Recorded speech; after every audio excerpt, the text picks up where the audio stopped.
Une crise qui frappe, des revenus qui chutent, des dettes qui s'accumulent, c'est un scénario que beaucoup de chefs d'entreprise redoutent. Mais et si ce n'était pas une fin en soi? Et si au contraire, c'était une occasion de se réinventer?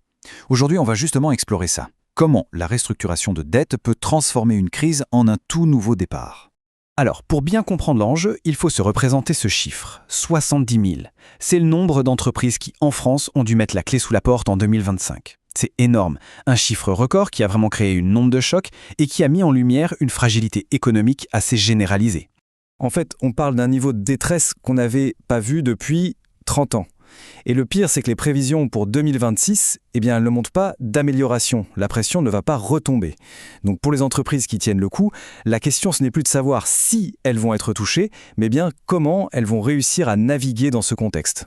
Allez, on plonge maintenant au cœur de cette tempête économique. On va essayer de bien saisir la réalité des PME françaises et surtout de voir comment il est possible de s'en sortir. Et c'est là que, face à cette menace, un outil devient essentiel, la restructuration de dette. Il faut bien comprendre que ce n'est pas du tout un aveu d'échec. C'est une manœuvre stratégique, vitale même. C'est un peu comme une bouée de sauvetage qui permet non seulement de survivre, mais aussi de rebondir. Alors concrètement, de quoi s'agit-il ? Justement, qu'est-ce que c'est la restructuration de dette? Et, question tout aussi cruciale, comment savoir à quel moment il faut tirer la sonnette d'alarme? C'est ce qu'on va décortiquer maintenant. Pour faire simple, l'idée, c'est de renégocier les conditions de remboursement des dettes. Le but, alléger la pression financière immédiate. J'aime bien l'image du navire en pleine tempête. C'est le moment où on ajuste les voiles. C'est une action proactive pour reprendre le contrôle et repartir vers des eaux un peu plus calmes. Bon, la clé du succès, c'est d'agir tôt. Tout le monde le dit. Mais la vraie question, c'est comment un dirigeant peut-il savoir que le moment est venu? Quels sont, au fond, les signes qui ne trompent pas? Eh bien, justement, ce tableau nous donne des indicateurs très concrets. Prenons le ratio d'endettement, par exemple. Si la dette nette dépasse 4 fois l'EBITDA, alors l'EBITDA, pour rappel, c'est en gros le bénéfice avant les intérêts, les impôts, les amortissements, bref, c'est une mesure clé de la rentabilité. Eh bien, si on dépasse ce seuil de 4, c'est un vrai signal d'alarme. Pareil pour la trésorerie, s'il n'y a plus de quoi couvrir 30 jours de charge, là, la situation devient vraiment critique. Ce sont des chiffres qui ne mentent pas et qui appellent une action. Et vite! Alors, le système français, il propose 2 grandes voies. Mais le point vraiment crucial, l'avantage stratégique décisif, c'est d'agir avant la cessation des paiements. Pourquoi ? Parce que ça ouvre la porte à ce qu'on appelle les procédures amiables. Et elles ont 2 énormes avantages, elles sont confidentielles et beaucoup plus flexibles. Et ça permet aux dirigeants de garder la main sur le processus. Ok, donc maintenant qu'on sait quand agir, la question c'est comment on s'y prend. Parce qu'une restructuration, attention, ça ne s'improvise pas du tout. C'est un processus très structuré. Voici la feuille de route en 5 étapes pour rebâtir des fondations solides. Le parcours est donc assez clair. Il se déroule en 5 grandes étapes.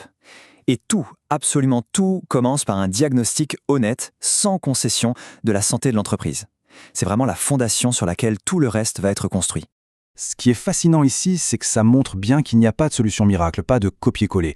Chaque type de créancier est différent. On ne parle pas de la même façon à sa banque, à un fournisseur stratégique ou aux organismes sociaux comme l'URSSAF. Chacun demande une approche sur mesure.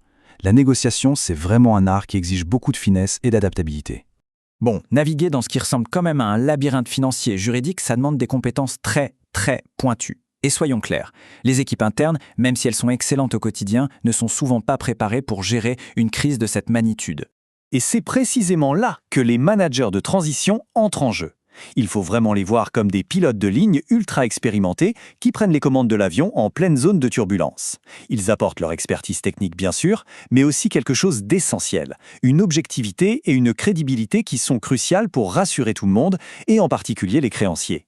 Souvent, l'équipe idéale, le duo gagnant, si on veut, c'est ça. D'un côté, un DG Transition qui va s'occuper de la stratégie, de la vision globale. Et de l'autre, un DAF Transition, lui, il est sur le terrain financier, la dette, la trésorerie, les négociations. Chacun son rôle, bien défini, pour une efficacité maximale.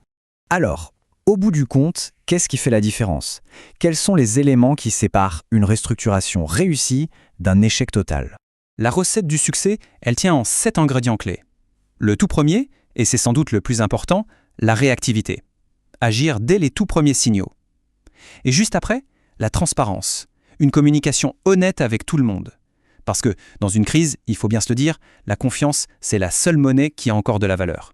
Et à l'inverse, on retrouve les erreurs fatales, qui sont bien souvent le miroir des facteurs de succès. Attendre trop longtemps, et du coup perdre l'avantage des procédures amiables. Cacher la vérité, ce qui détruit la confiance instantanément. Et puis bien sûr, vouloir gérer la crise tout seul, en interne, sans les compétences pour le faire.